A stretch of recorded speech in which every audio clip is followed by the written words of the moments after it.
Welcome to Combinations, the podcast from North Staffordshire Combined Healthcare NHS Trust. This extended episode features a new innovation we've introduced into our Trust Board programme of service user stories, which we're calling Patient Story Plus. We've always attached huge importance to giving service users a voice at the highest level of decision making at Combined, through the opportunity to pre-record a short video shown at the Trust Board meeting, telling their story and giving us their views. They've hitherto also attended the Trust Board meeting in person and been able to have a conversation with board members. In this new innovation, our service user will in future be given a new opportunity to follow up their patient story with a detailed discussion one-to-one with Kenny Laing, our Executive Director of Nursing and Quality, to receive feedback on the actions we intend to take in response to their contribution and have a more in-depth discussion about any issues raised. This follow-up discussion, together with the original patient story, will then be released via this podcast. We're delighted to unveil the first edition of Patient Story Plus. It features Chloe, who provides a powerful and challenging reflections, feedback and suggestions for her experience as a service user with cerebral palsy. As you will hear, we are putting in place a range of initiatives and actions, many of them directly involving Chloe herself. You will hear Chloe's original patient story, followed by the conversation with Kenny Laing. If you have any suggestions for future patient or service user stories for our board, we'd be delighted to receive them. You can email our communications team at communications@combined.nhs.uk. But for now, across to Chloe and Kenny.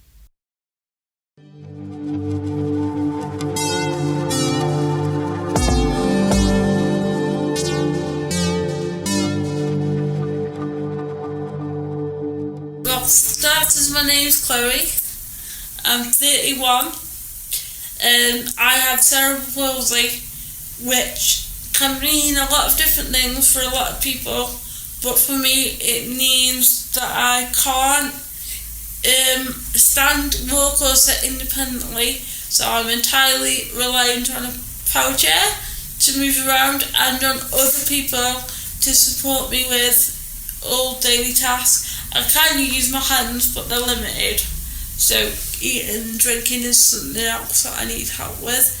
And I've got lots of voluntary jobs trying to get out there and raise awareness of how rubbish life is for people with cerebral palsy and other disabilities, and how we can change that to make life easier and better and happier for everyone in that situation and the people around them, because they get affected too. My physical condition has a massive effect on my mental health because I aren't able to physically do things independently. I employ my own team of staff in order to live, and I was so frustrated about the amount of control that I had to hand to them. Well, I'm in charge of all my own recruitment and my own management of staff, so having to deal with that when you're dealing with the repercussions of somebody having walked out your door because they don't like you anymore because you've been rude to them is really tough. So obviously then that promotes depression and all those other things that we all know about, that we help people as professionals to deal with every day. So did you go to your GP first? Initially, yes. Then he referred me to Healthy Minds. They did what they could, but it wasn't really very much because they could only give me limited help, and they weren't really aware as anybody else in my situation, so they could only give me like basic stuff that you could find on the internet. So then they referred me to the Bennett Centre, who were absolutely lovely, did what they could. I would have stayed with them more long term, but they weren't able to provide me with that support because of how the system works. So then we agreed, after some discussion, that antidepressants might be a good idea instead of talking therapy, because we kind of got to a point where I felt and they felt that we'd had all the time to talk, and I was sick of talking and nothing changing. So then in order to get antidepressants, I had to get referred to where I am now, which is liaison psychiatry, and I am under Dr. Josh. But it is amazing how little the people I have seen know about cerebral palsy and the effect cerebral palsy has on somebody's physical, never mind mental health. People don't know what the symptoms are, they don't know how it has an effect on your life, they're unaware that there's even a system that exists that means people in their own home can employ their own team of staff, and how you need mental health support to cope with that. And people in this system need to understand that and need to find a way to help people that turn around to them and go, I can't deal with this anymore because all I'm trying to do is live my life. I don't want to walk into an office or a hospital room and say, help me, I can't cope with cerebral palsy, and for the doctor or whoever I'm seeing to turn around and go, what's cerebral palsy? Because I've been explaining that since I was probably about 10 to everybody around me. It's like they have a standard tick box thing, and they just go through this tick box thing and they go, have you tried this? Have you tried that? Have you tried the other? And I'm sitting there going, if I hadn't tried all these things, do you think I'd be sat here in front of you going, help? Until recently, I had an appointment every 6 weeks, and every 6 weeks I saw a different doctor, and every 6 weeks I had to say, I'm here because I've got cerebral palsy. Cerebral palsy is see above, and it affects me in XYZ ways, and this is what I'm struggling with. And then they sat in front of me and went, well, you're already on antidepressants, are they working, do you think?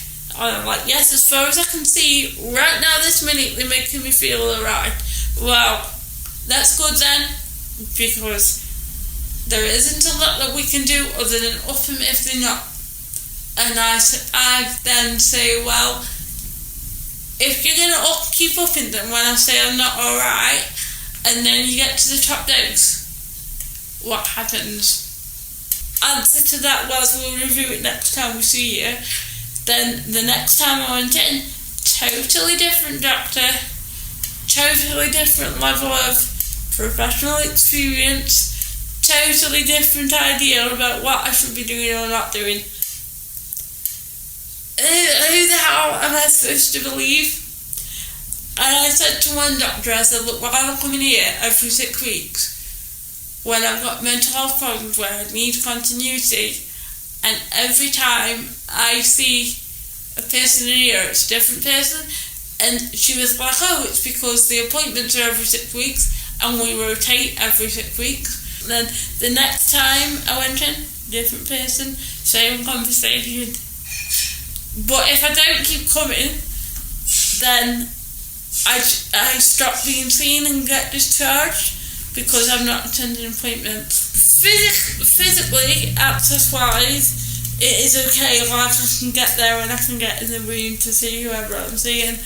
There isn't any toilet access for me because I need a toilet with a hoist, and as far as I'm aware, that's not in the health funds. Some of my PAs live in Leek, so they've got to get to and from the hospital every single day. They've got to be able to stay at the hospital. Some of them have got children and other dependents that they need to be here for, and I'm the one that's got to manage that, even though I am in hospital, because I'm in crisis, because I can't manage my staff, because it is too much. Something I found out that's very tricky, which it opened my mind a little bit, because the reason there aren't hoists in mental health facilities is because they can be used as ligatures. And it's like, what do we do with this toss-up? Because I totally get that. I wouldn't want to put anyone at risk.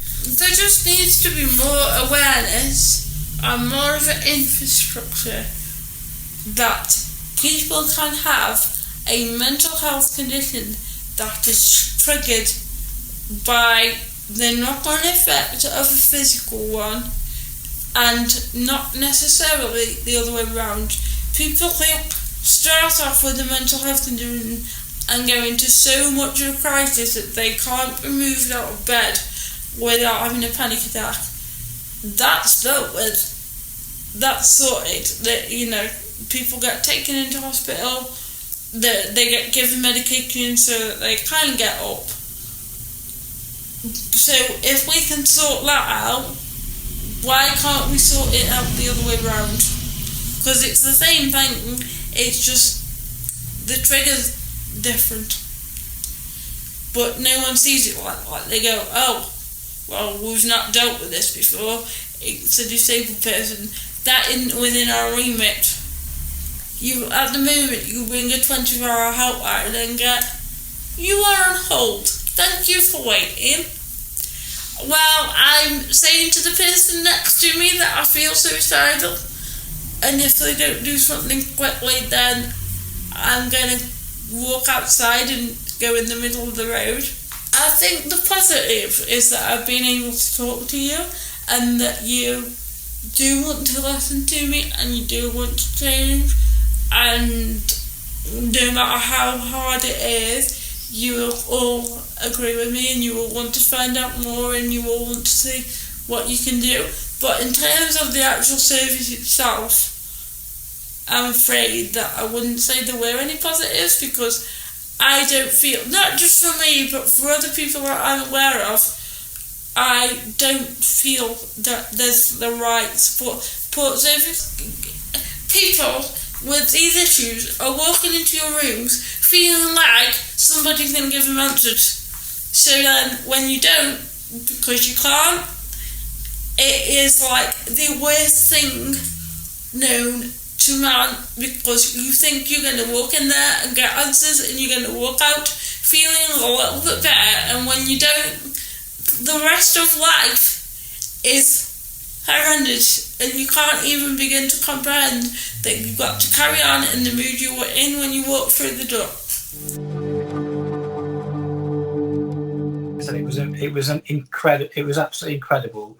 Your story here at board was really powerful, and thanks for doing it. So I mean, over to you really. I have got some questions, but I want it to be. So there was a lot of conversation afterwards, particularly about the points that you raised. So I'll kind of go through them, because I made some notes about the things that we talked about, but also the things that stuck out for me in terms of your story. So the first one was about what came over really strongly was how frustrating you felt it was to have to explain, your condition and what it meant for you over and over and over and over and over again.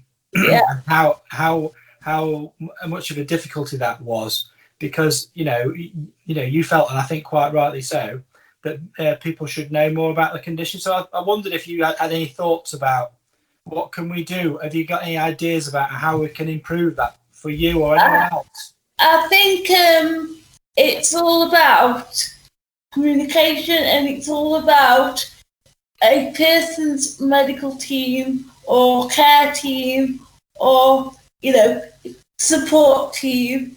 Different people use different terms, so I'll try and cover everything.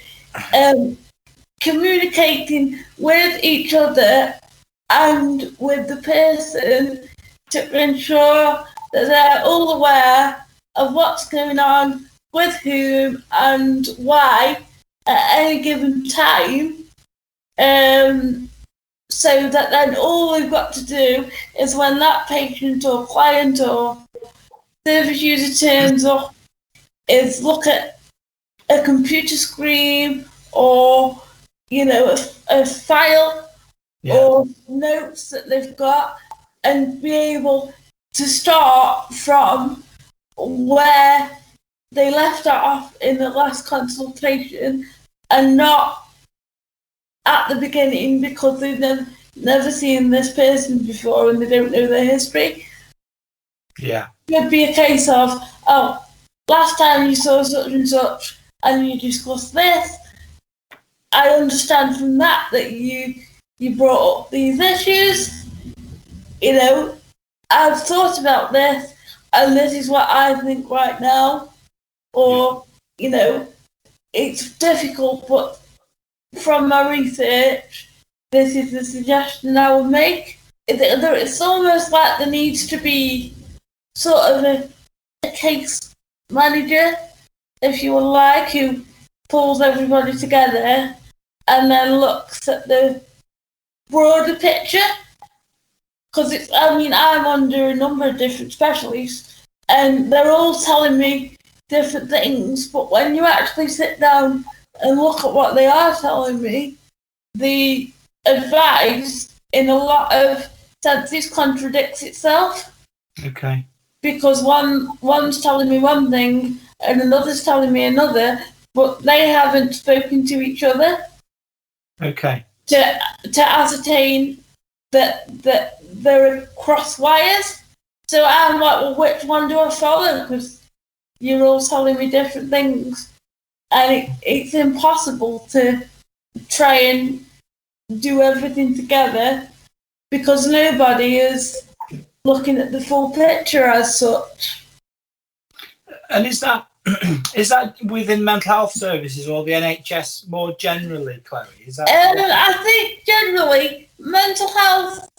I think more so in a way because obviously that situation in itself can cause a mental health problem because it causes confusion and anxiety that you're not doing the right thing. And for me, I think I said this on my story, the problem that the system has got for me with mental health is that there is an assumption that mental health causes physical problems and not that physical problems cause mental health issues. Yeah. So it's also intertwined because it is my physical situation and the nature of my physical condition that is causing my mental health issues.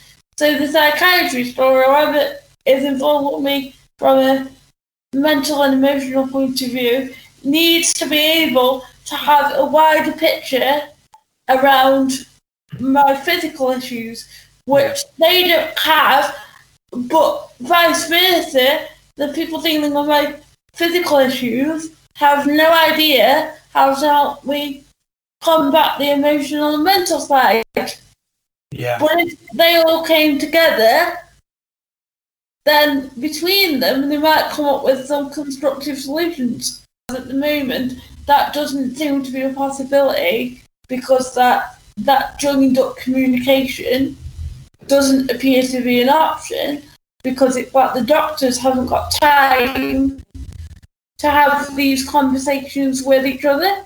Because it sounds like it would be a really helpful thing to do, to have sort of like a case conference, a meeting with you, with your sort of medical doctors who provide some support for your physical health care and then your mental health support as well. It sounds like a really, well, it's not that straightforward, I guess, but in one way, because it requires more coordination, but in another way, it does seem quite straightforward. Yeah, well, another thing I have said to people before is children with physical disabilities, so when you're a child and you're in the school system, every, I don't know, probably 6 to 12 months, they have what they call a review. And basically, all the professionals involved in that child's care come together, so medical professionals, teachers, social workers, parents, they all come together, initially without the child, but that's because they're a child. Yeah. And, it works slightly differently. But then towards the end, the child is involved as well. And they discuss the child's progress. Yeah. During the last sort of 6 months. And then anything that needs changing or adjusting or that people need to be made aware of gets put forward in that meeting so that everybody is on the same page. And so everything said at that meeting gets taken into account.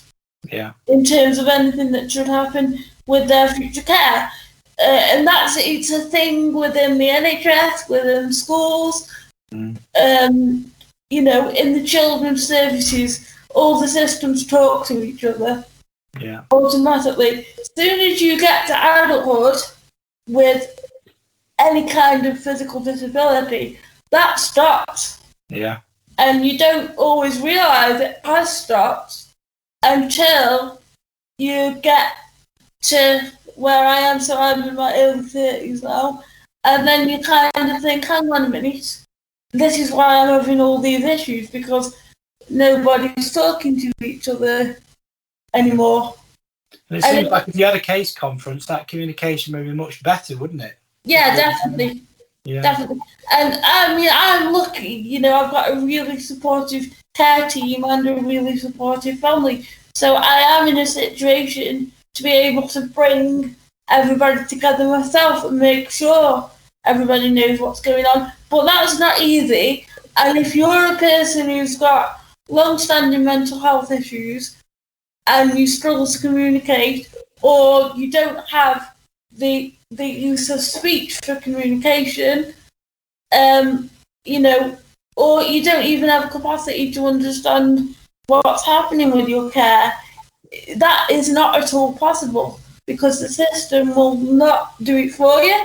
So there's so many people that I know of that have had ongoing but minor health issues, and these health issues have then become more severe, whether it be mental or physical, because of a lack of communication and a lack of case conferencing, really, within the NHS system. And it struck me on the video and talking to you, obviously, now, that, you're someone who's, really capable, independent, you've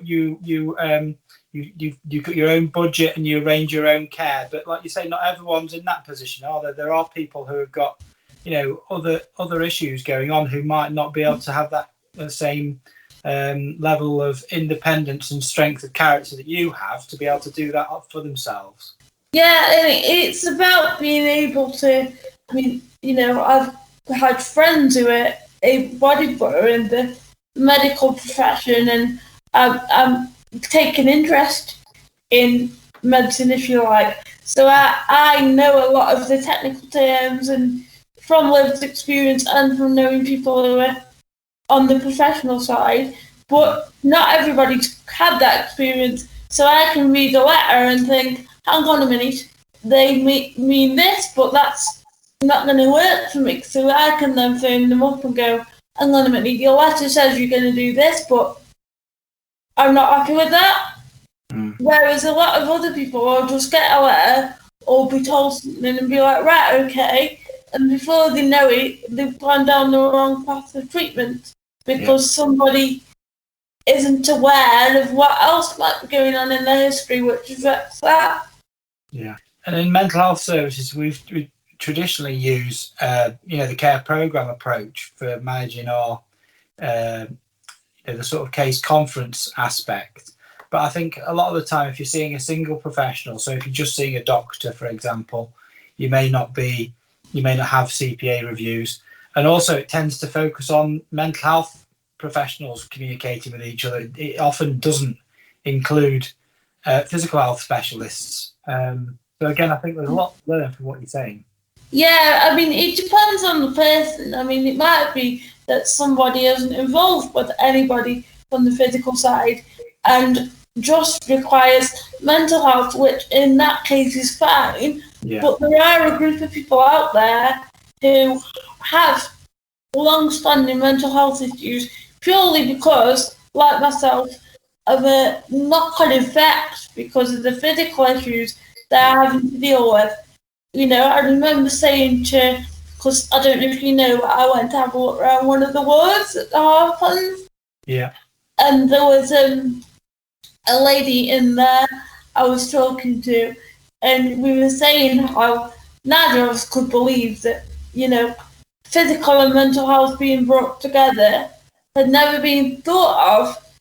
And I said, well, you know, what if there's somebody in the orthopaedic department with a broken leg who's got a cast on and is having panic attacks all the time because, you know, they're really frightened because they've got this cast on their leg. You would obviously, you might then get mental health involved, but, you know, because I've got cerebral palsy and this is my normal, that is not generally thought of, and generally it's not a thing of, you know, well, let's bring the two sides together, if you like. If somebody needs an MRI scan but they've got claustrophobia, instead of not doing the MRI scan to sort out the physical issues, where's the therapists that should be under the scanner with them? Yeah. You know what I mean? Like, the whole thing could be a hell of a lot more holistic. Yeah, I agree. I think there's a lot more we can do. I think mental health services traditionally for years haven't really, to the degree that we should have been as keyed on physical health issues as we need to be. I think we're getting better, but we need to do much more. And I think it's good to hear some of the ideas. I think one of the things you mentioned in your story as well was about access to hoists and other physical aid devices at in our premises. I wondered if you know, what's your experience of that? Well, one of the main issues that's come up through our talks, you know, talking with professionals that are involved with yourself, was that because I mentioned to them that not that I need this support at the moment at all, but if I was to come in as an inpatient in mental health, I would struggle with toilet access because there aren't any hoists, which I need in order to transfer from my chair to the toilet with one person, and obviously getting the support of two people to stay with me on a ward would be quite difficult. And when I mentioned this, the first thing the lady I was talking to said was, well, we don't have hoists in here because they can be used as ligatures. Yeah. And I was like, that's an interesting point I hadn't thought of, but at the same time, fair enough, you've got to protect people from suicide, but you also need to make sure people can access basic amenities like going to the toilet and having a bath. You know, if somebody with a physical problem is in a ward for weeks on end and can't get out of bed without a hoist, then, you know, surely you're doing them more of a disservice with their mental health than you would be without putting it there, because they're going to be bedbound. Yeah. And if you've already got a mental health problem and then you're told you're not allowed to move out of bed, how is that making them better? We could potentially look at, you know, different ways of having different bathroom facilities that are more friendly and more flexible in their use. So I think it's something we definitely need to think about. It's always a balance, like you say. I think sometimes a lot of people will instantly think about the red tape, but those people I was talking to in that ward on that day when I looked around, they actually hadn't ever seen a ceiling track hoist before or knew how it worked. And when they actually looked at it, they were like, actually, now we come to think of it, there might be ways around it. So I think straight away people go, health and safety, and then that's that. It's just a no. Whereas if people went, hang on a minute, that's an issue, but what can we do with this to find that balance? Yeah, I absolutely agree. I think one of the things we're hoping to do, Chloe, in the next period of time, over the next year or two, well, probably starting sooner but lasting a couple of years, is doing some refurbishment of our wards. And one of the things that would be really fantastic, actually, if you were willing, would be to help us look at the redesign of some of those facilities. Because I think it would be really, really good to get your lived experience in terms of getting that balance right. I think it definitely would be very, very helpful for us, because we want to be able to get the balance right. Like you say, health and safety is a big issue, but if we can mitigate that and make it as friendly and as accommodating and as able to give independence to people with conditions similar to yours, that would be fantastic. So that's something that might really help. I would definitely be interested in helping out with that. I think it would be really beneficial, because generally within hospitals now, it actually makes me laugh, because it like, say for example, next week I'm going for a day out to the zoo. That's got a toilet with a hoist. Yeah. I'm coming to a hospital appointment that's more than an hour or two long. I have to bring a second PA because there isn't a toilet with a hoist available. So they can put one in the zoo, but they can't put one in the hospital, where probably half the people that go in there would require it in order to be comfortable. And we want to be, absolutely as accessible as possible. So I think, when we're looking at doing some refurbishment of any of our buildings, we absolutely need to be making sure that accessibility is right at the top of the list. Because otherwise it excludes people, doesn't it? Definitely. But in looking at accessibility, you need to do two things. One is that you don't want to just look at the building regs and say that because you fulfilled the building regs, you therefore have an accessible premises. Because the building regs were written in 19 something, and they're not based on the disabled people that are around nowadays, because more people now are surviving for longer and with more and more complex issues that we're learning to live with. And so society needs to do that too. So it's about not just looking at a list of regulations, actually speak to people with these issues about what their preferred method of access is. And you probably won't find anything that's perfect for everybody, because it's impossible, because disability is so diverse. But if you can at least try and find some kind of middle ground that can suit the majority, and if it can't suit an individual, then what other things can you do to ensure that despite that they still get the same level of support as someone else in the same situation? And certainly talk to disabled people. I mean, I would gladly come and have a look around and help out, but I won't be aware of all the disabilities and issues that other people might have. I'm not blind, I'm not deaf, I don't have a learning disability, I don't have any autism of any description. So, make sure that you get a variety of people who can look at these things and give their views. Yeah. You might find that some of them are in conflict, because there's all sorts of different things, but at least then you're aware of some of the issues that people might face. No, it's absolutely a point well made. Yeah, the more inclusive it can be, and the wider range of different conditions and peoples and individuals we can involve, the better. You get more of a sense, don't you?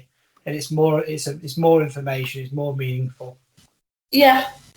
Well, when I came to look around the ward, for example, we realised that because I was in my chair, the signs were high up, And I said to them, I can't see the signs on the doors because they're too high.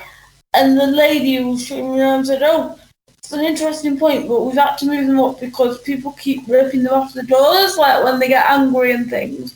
Yeah. And I said, well, that's an easy solution. She said, what? I said, paint the words on the doors because they can't rip paint off. Yeah. And she went, that's a fair point. I hadn't thought of that. But it's about thinking creatively and thinking outside of the box to think, well, what can we do that would satisfy both issues with this? Yeah. And, you know, they had screens that were high up on the walls, and I said, well, can you not put it all into an app and let people get it sent to their phones? Yeah. So then they can see it wherever they are. They don't have to come into a corridor and look at the screen. Yeah. Yeah. And they'll be able to put it in a format that's accessible to them because it's on their own mobile phone. Sounds like you've got loads of really fantastic ideas. I do like I like stencils, you know, instead of the signs. I think I've seen that in other hospitals, and I think it is a really good idea. Yeah. Some of them could be quite arty as well, which is really nice. Yeah, exactly. Like, I know art therapy for some people with mental health problems is really good. So, you know, why not get the patients involved in a project to do that? Because not only will it help you as a hospital because they'll be signing, but it will also help the patients to feel like they've got a purpose, and, you know, they might be stuck there, but they're still worth something as people. Yeah, so one of the other things we do, which, as you were talking, it just kind of occurred to me, we do our place reviews every year, and they are where we've got both staff who work in the hospital, but also people who use our services, go and look at all the different areas of our organisation, all the different ward areas, and look at the physical environment. So again, I think I'm not 100% sure what the cohort of people is that do that and how many service users we've got in there.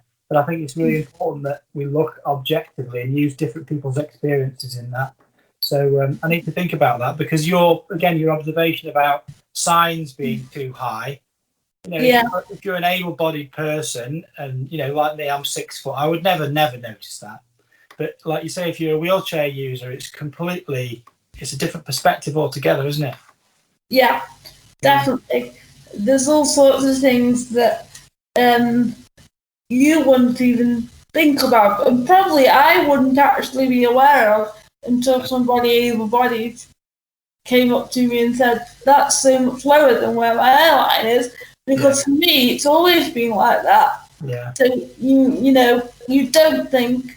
I will honestly sit here and categorically say that there are things that able-bodied people say to me that I am not the slightest bit aware of and don't ever think about because I've never had the need to. Like, for example, what it's like to walk backwards. Yeah.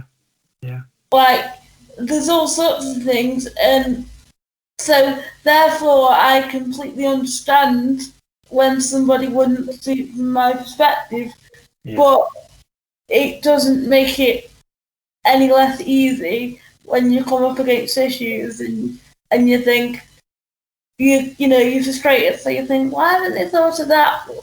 Actually, when you sit down and think about it, it's quite easy not to when you're coming from a different perspective, and that's why we all need to come together. Again, going back to what we said earlier, it's about that communication and that getting together regularly to make sure all these things are thought of. Yeah. And not just given lip service to, so that we can tick a box on an equality form. Absolutely. Now, all the best things I think that are done, not just in healthcare, but we're talking about healthcare now, but I think where you've got people with lots of different perspectives and experiences, you know, you've got professionals involved, you've got people who use the service, you've got carers, you've got commissioners. You know, if you're going to do something really well, accountants even, although I'm not, I'm not an accountant, but they're important. So everyone who has got different perspectives in one room designing stuff together, it can be really good, really powerful. More of it. The other thing I was going to mention was, again, in your story that we heard at board, you made some reference to people really not understanding or having very little awareness of cerebral palsy, and I just wondered, again, if you'd had any experiences or thoughts about how we can make that a bit better, because again, it seemed to frustrate you quite a lot, and you were dismayed at how little people knew. I think generally what needs to happen there, and I suppose this is more of a broader thing, but I think like the medical students and the registrars need to be given more training on not just cerebral palsy is one of them, but specific disabilities and conditions, so that they can immediately see when they see a person with such condition and XYZ mental health problem, how the two might interlock. Yeah. Because what happens is they go into med school training, and they probably, because they're in the mental health field, they will probably get, I don't know, maybe half an hour of lecturing or resources about specific conditions, so they therefore don't know enough about that condition in relation to the field that they've chosen to train in, to give people, a proper diagnosis or professional opinion. And that is absolutely through no fault of their own, because they're not given the time and the support to look into that further. But for me as a patient, I'm going in to see a doctor. I don't know what level qualified they are. I'm walking in there and I'm expecting an answer about why I'm feeling the way I feel. So for them to turn around and go, I don't know what cerebral palsy is, never mind your mental health problem, how do you think, coming from the other end, that as a patient makes me feel? And even when I'm able to articulate that to a doctor and they've gone, I'm so sorry, I wasn't aware of this, I still walk out of some of those appointments in tears because I haven't found any answers again. But if there's somebody that's not able to articulate why they find that so frustrating, then you can imagine the implications that all that will have. Yeah. So the system, I think, needs to change in the sense of how the registrars work, because when I first started seeing the liaison psychiatrists, I had like trainee registrars, but their rotation is every 6 weeks. My appointments were every 6 weeks. So every time I was coming into clinic, I was seeing a different trainee registrar who hasn't had the training with cerebral palsy, as we've just discussed, and is so early in the mental health side of things that I am way too complex for them to even to begin to know about. And I have literally seen them sit in front of me Googling. Yeah. And I'm sitting there thinking, I could be doing this at home and I could find out the same answer as he or she is. And genuinely, they don't want to have to sit in front of me and Google. Some of them have apologised to me for it, but they don't have another option because there's nobody there to support them to make that appropriate diagnosis. So I feel it might not be this easy, I don't know about the logistics, but people like me need to either be regularly seen by a consultant or have a consultant around during their consultation to support said registrars through helping me to find the right options for me, rather than me just sitting in a room and listening to them reel off side effects that I could potentially have from a book, which is what was happening, and then go, oh, well, we're not sure what this is about, but your antidepressants work, so let's put them up a bit more. So I, of course, then go, well, when I get to the top dose, what will you do then? Oh, we don't know, we'll cross that bridge when we come to it. And I'm like, surely there must be more constructive solutions than just doping somebody up on drugs and hoping for the best. Luckily enough for me, it was spotted, and I was seen by the consultant, and he has now carried on seeing me. And because he's been in the job for a hell of a lot longer, he's seen lots of similar cases to mine. Yeah. So between us, we have been able to come up with solutions, but it's only because he's got that level of experience. Yeah.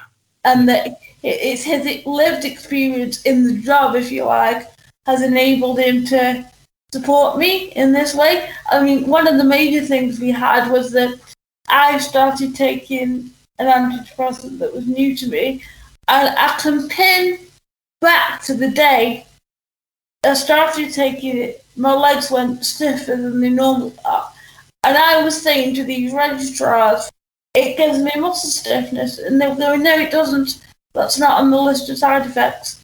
It must be something else. So I'm thinking, well, is my cerebral palsy getting worse? What's going on? When I saw the consultant and I explained this to him, he said, I've been doing this job for 40 years, and I've seen people with cerebral palsy on the same drug as you, or conditions similar to it, and it does that. But they don't know that because you're the first person that they've seen in this situation. I think there's a few things there, isn't there? I think there's definitely something about exploring whether we can have more training on physical health conditions that can often have, mental health consequences, and cerebral palsy is certainly one. We can look at having some training and certainly some awareness training, but also there's the thing about, like you said, the supervision side of trainees. So, if you've got a trainee nurse or a trainee doctor, making sure that the consultant or the senior practitioner that's supervising them has got that, making sure that they're doing that consistently and well. Yeah. Because it sounds like that hadn't always been the case. No, I think generally in the NHS, the system that they've used to train people is to let them get on with it and see patients and learn like that, which I completely understand. From a professional medical point of view, that's a really good way to do it. But from a patient's point of view, when you turn up at a doctor's office and you know more than they do about what's going on in your body, it's a little bit worrying because you're expecting them to help you. You're not there to educate them. So it needs... yes, they need to learn. I think we appreciate that, but there needs to be some kind of middle ground so that the patient doesn't feel like they're the one doing the teaching, as well as dealing with a possibly long-term, possibly life-threatening health condition. And I think the consultant that you saw was, in my experience, absolutely right to say that you know your own body, you know what you're experiencing better than anyone else ever will do, even if the most qualified doctor or nurse or practitioner. But the worrying thing is that he didn't say to me, you're right because you know your own body. He said to me, you're right because it is a side effect. Yeah. It's just very rare, and it's more common in people in your situation than it is in the able-bodied. Yeah. So actually, without having read anything, I've put two and two together and come to a better conclusion about what was going on than the doctors I was seeing had. Yeah. Because they were following something that was put in front of them on a computer screen and literally ticking boxes. That's my point about supervision, because it's making sure that actually, if you see something that you've not seen before, and talk to someone who is, kind of presenting with something outside your experience. You need to be able to have the conversation with your consultant or your senior nurse to be able to say, what do you think? And this is what Chloe's told me, but I haven't seen it before, but what do we think? To have that kind of ability to have the conversation again is, I think, a little bit back to the case conference, isn't it? Yeah, and I think also as well, it's not just about having that conversation over time. Sometimes there needs to be a system in place where you can have that conversation there and then, because if you as a patient are coming in to a consultation expecting to have your drugs changed or to receive some results, and that person doesn't know, and they're saying, I'll have to speak to the consultant and get back to you, you've then got to wait another probably 4 to 6 months before you actually know what those answers are. And if you're suffering with pain or, emotional distress, that isn't good. You need to have a plan in place that day. Exactly. If not within hours of you walking into the hospital. Yeah, all the training grades, whether it's nursing or psychology or medicine, they should have a responsible consultant or senior professional overseeing their training. But it's about making sure that those conversations happen, isn't it? Where there's a query, raised an issue, it should happen. And that they can happen possibly during the clinic or, within hours, if not days after that, so that then you as a patient haven't got to come in and go over the same thing again with somebody more senior. Yeah, absolutely. Well, they're the questions that I had, Chloe. I don't know whether you've got any other questions for me that you want to pick up. My question to you and to everyone generally, I think, would be, is there a timeline for talking around the things we've discussed and going somewhere towards getting the kind of systems we're thinking about put into place? I understand the current climate doesn't make that very easy, so I'm not expecting, something to happen overnight. But do we have any sort of pointers on progress that things are making, and where else from now on can I be involved in helping with that? So I think I've just written a few things down, which I think I was going to go through with you to see if you'd agree.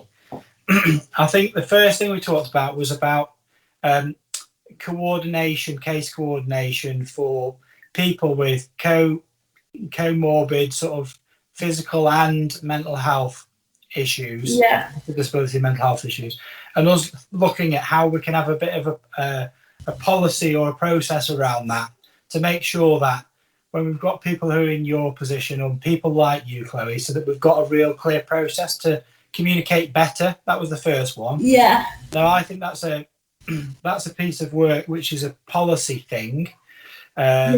In the first instance, it'd be great if we could run some drafts by you, but I think that's probably something we can do, in the next few months. I don't think that should take too long. Yeah. The other one was around the accessibility and hoists in our ward areas. Now, we're starting to hopefully do refurbishments towards the end of this year. Yeah. And again, it'd be fantastic if you, as a member of several people who would want as service users to help us do that. So that would probably be late this year, early next year, by the time we're looking at drawings and architects' drawings, all those sorts of things. Yeah. And then the last one that I made a note of was about training for people for physical disabilities such as cerebral palsy. And again, I'm going to ask the training department to look at that. And again, I don't think that would take too long to get an awareness training module or some training materials. And I think that, again, over before the year we could do that. I have actually been approached by my current consultant psychiatrist to see if I'll help him train some of his students. Oh, fabulous. So, obviously he would support me, but I think what we'll probably do is stage some kind of consultation, Yeah. And train them that way, so he'll be there, but obviously allow them to come to the assumptions that he already has with his guidance. Yeah. So that they will then be more prepared when that situation comes upon them in real life. But I haven't been told as yet what exactly that will involve and when it will happen. So I don't know whether that's something that we can perhaps chase up. Yeah, absolutely. Happy to do that. So I think that's that would be really good, but also maybe some wider awareness raising stuff as well for not just the medics, but for nurses, maybe for anybody that's likely to come across. I suppose everybody in the NHS is really across the NHS. I think maybe mental health is a good starting point, because obviously lack of communication has so many more issues with somebody with a mental health problem in a way, because it can cause more immediate distress. Yeah, well, we can certainly look at sourcing some awareness training as well as the stuff that you were going to do, so that's fine. And then the last thing I had was about, remember I talked about the place inspections where we have staff and people who use the service going and looking at the physical environments. That would be really helpful if you could maybe participate in that if you were able to, because I think your perspective, like I said earlier, around seeing things differently and offering a different thought process would be brilliant for players as well. With COVID being what it is, we just need to be in a bit of a better place before we can probably go at all these things so that everyone's safe, myself included. But as soon as we, hopefully either COVID completely goes away, or we get a vaccine, when access to our wards is easier, then we'll look at that and make sure that happens. I mean, I know it's perhaps not as ideal, but I'd even be happy to do something on Zoom, if somebody was prepared to take a camera around a ward and I can give feedback like that. Yeah. Again, thinking creatively, I'm sure there's ways. We'll absolutely be as flexible as we can, because I think we're going to have to be creative, aren't we, in this new world of kind of being through COVID. Yeah. So, well, hopefully they're the things that we've discussed. I'll drop you an email if that's all right, just to say they're the things that we've confirmed, and I'll as soon as I'm able, I'll get some sort of timescales. Great conversation. If we don't put ourselves out there, as we say, then we're not going to get anywhere, are we? So how I see it is that, it's better than nothing going anywhere at all. So yeah, absolutely. Fantastic. Really good to speak to you, and thanks. You've been really generous with your time, so thank you.